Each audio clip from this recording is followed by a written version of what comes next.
Hey everybody, welcome to my channel. Hope you guys are all staying safe and healthy out there. Given that the fabled golden crypto bull rally is around the corner, I wanted to share with you guys the mistakes I made in 2017. And in a future video, I plan to share with you guys how I reconcile those mistakes and how I plan to just tear the face off of the bull market that we're entering. However, in this video, I'm going to highlight all the mistakes I made so you guys can learn from everything that I did wrong. And if you're new to the space or you've been in the space for a long time, you're doing yourself a huge disservice by not jumping into a Discord channel. You have to be a little bit selective, but if you join the right Discord channels, they can save you a lot of time and money. In fact, most of the good projects out there have their own Discord channels. They use it as a means to interface with their respective communities. This way they can address FUD and also relay real-time updates. And over the last few months, I've seen a lot of new members pour into my Discord. They discuss various topics, including DeFi, token picks, technical analysis, and much, much more. If you're interested in joining a community of like-minded individuals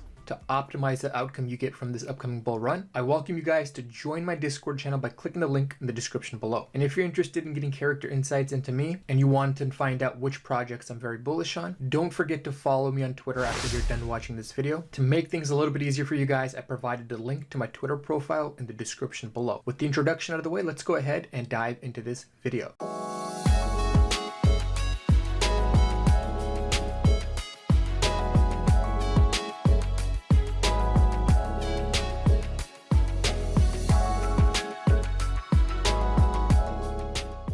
Alright, to get this video kick started, let me share with you guys what I did wrong when I first started, and I think a lot of you guys are probably going to make the same mistake, and you're probably going to make that mistake even after watching this video.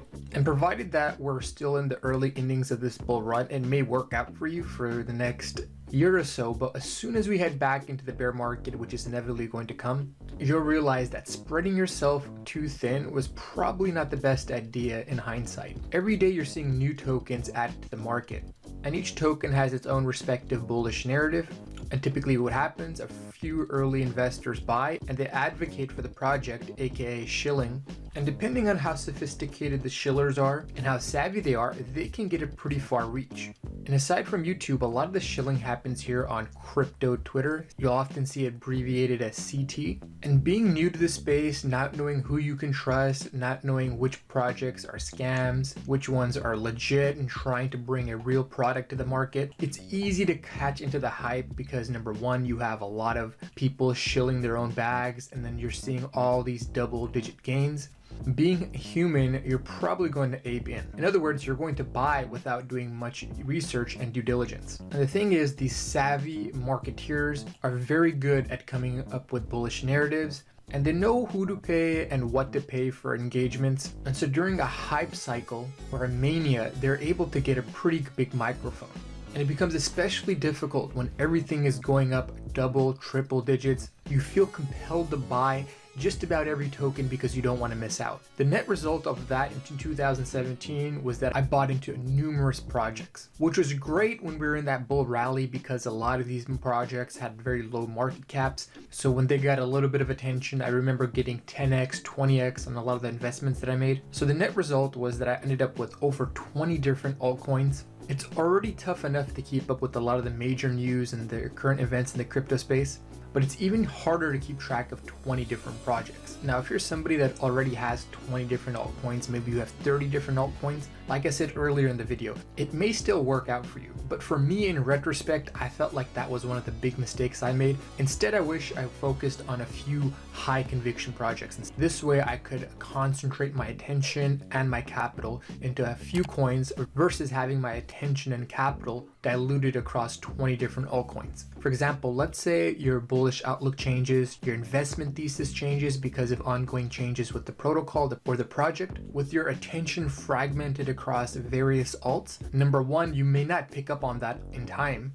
And number two, doing that for 20 different projects can become very cumbersome and tedious. Moving along, another mistake I made was FOMO'ing in. Unlike the stock market, in the crypto market, these alts can run. You can see 10x, 20x gains within a matter of weeks, if not days. And to just illustrate the point, I remember watching this token trade at $30, and out of nowhere, beginning on the 13th, in just a matter of 4 days, it actually went all the way to $1,600. And especially with the DeFi, these tokens that are very thinly traded, a little bit of demand can send them up 10-20 fold in a matter of days. You combine this with large accounts on Twitter shilling their own bags, unless you have very strong self-control, it's very likely that you're going to end up FOMOing into tokens like this. And the crazy thing is, even after FOMOing in, you can still become profitable in this space. But the problem with FOMOing in is that you're likely to do it on impulse. You're probably not going to do any research on the project. And oftentimes people get greedy and they disregard their exit plan. I remember one of my buddies back in 2017, he put approximately $5,000 into a token and it turned into $300,000. With many shillers out there saying that it was going to be the next Bitcoin, that it was going to displace Bitcoin, he decided to hold on even after the token corrected 50%. He held on to that token throughout the bear market thinking it was just a matter of time before the market turned around and the token he was holding would hit all-time highs again. Fortunately for him, that never happened. He ended up holding that token and selling it for a loss. And I'm personally no different from my friend. I actually bought a few tokens that didn't do as well as his token did, but I remember making immense profits and never having an exit plan. I ended up holding most of them to a break-even price or losing money on them. Now, another mistake I made was that during bear markets or corrections, I was basically paralyzed. And it's tough because it's easy to get engaged when everything is going up and you want to double down on positions that are already doing well. But when you're in a bear market and all you see is red, you see all your coins going down by 30, 40, or 50%, you don't have the same impulse to start buying. It's really easy to look at charts and say, I would have sold here and I would have bought down here when we had the correction. But when you have skin in the game, it gets a lot harder to do. Because think about it, if you see your portfolio that's up 10x, greed sets in and you think, oh, what happens if I wait maybe a week or 2 weeks and it goes up by another couple of factors, I'll have X amount of money.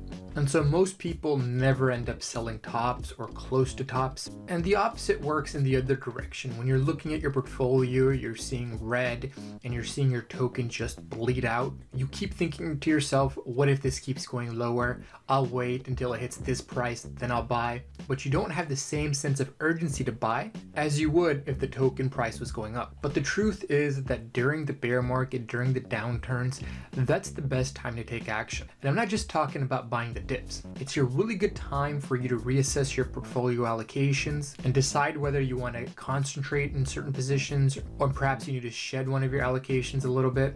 And it's also a really good time to examine the narratives that are driving the rally. In 2017, every project was looking to become an ETH killer. So if you bought into any of these ETH killers after Ethereum had gone on its rally, you could have easily squeezed out life-changing profits. This time around, it's very clear that DeFi is taking center stage and adjacent DeFi infrastructure plays are also doing very well. And if you have high conviction that DeFi is going to continue to trend, during these bear markets, it's a great time to reassess your portfolio to see if you have adequate exposure to DeFi. Also with DeFi, we had liquidity mining take off in a pretty big way. I personally know somebody that made $120,000 mining Wi-Fi tokens. Unfortunately, he sold most of them around $2,000 to $5,000. But the point I'm trying to make is that a lot of the good quality projects that are unlikely to be scams, they're going to be born during bear market. And a lot of the scammers, the opportunists, they're going to deploy their scams during bull markets where people are more likely to ape in. So that's another way you guys can become more active during bear markets. You guys can not only reallocate your portfolio, maybe double down on the narrative plays, but also look for yield mining opportunities that have the potential to return high rewards. And to end the video, perhaps my biggest mistake in 2017 was not taking any profits. 2017, I made immense profits. And I could probably have retired on the amount of money that I made. But instead of cashing out a portion, if not a majority of my portfolio, I kept on holding on to it, thinking to myself that, okay, if I just wait out a couple more months, I'll make an obscene amount of money and I can escape the rat race for good. But instead of cashing out my huge profits, I decided to keep holding on to them. And with every correction, I figured, you know what? I've seen this in the past. We've seen the market retreat before. It's just a matter of time before it bounces back and it goes to new all-time highs. Obviously, in retrospect, that was a huge mistake. I should have at least taken out a little bit of money, and I ended up forfeiting most of my gain. Now, the good news in this cycle is that I've learned from my mistakes, and during the bear cycle, I was very active this time around. And I'm not just talking about the long bear market that we had after Bitcoin and altcoins topped in 2017, but I'm also talking about the recent dip that we had after the DeFi mania. I'm happy to report that I'm doing a lot better, and despite this bull run just getting started, I've already made huge profits in this cycle. And if you guys wanted to find out exactly what I'm doing, I highly recommend that you guys subscribe to this channel, click the notification bell, because in a future video, I'm going to outline exactly what I did from beginning to end to make up for all the mistakes I made in 2017 and then some. But if you can't wait for that video and you need more guidance, I mean, I can't provide you financial advice, but I do have a private Discord channel, and I do offer clients that join my Patreon one-on-one dialogue with me. And even if you don't join one of the higher tiers, you join one of the lower tiers, you'll get access to my private Discord channel. I talk and I interact with my patrons in there just about every day. So if you want to streamline your learning and you want to know all the moves I'm making in this market in real time, I strongly urge you guys to check out my Patreon page by clicking the link in the description below. With that being said, this is CryptoOneStop signing out. I'll talk to you folks next time. Bye.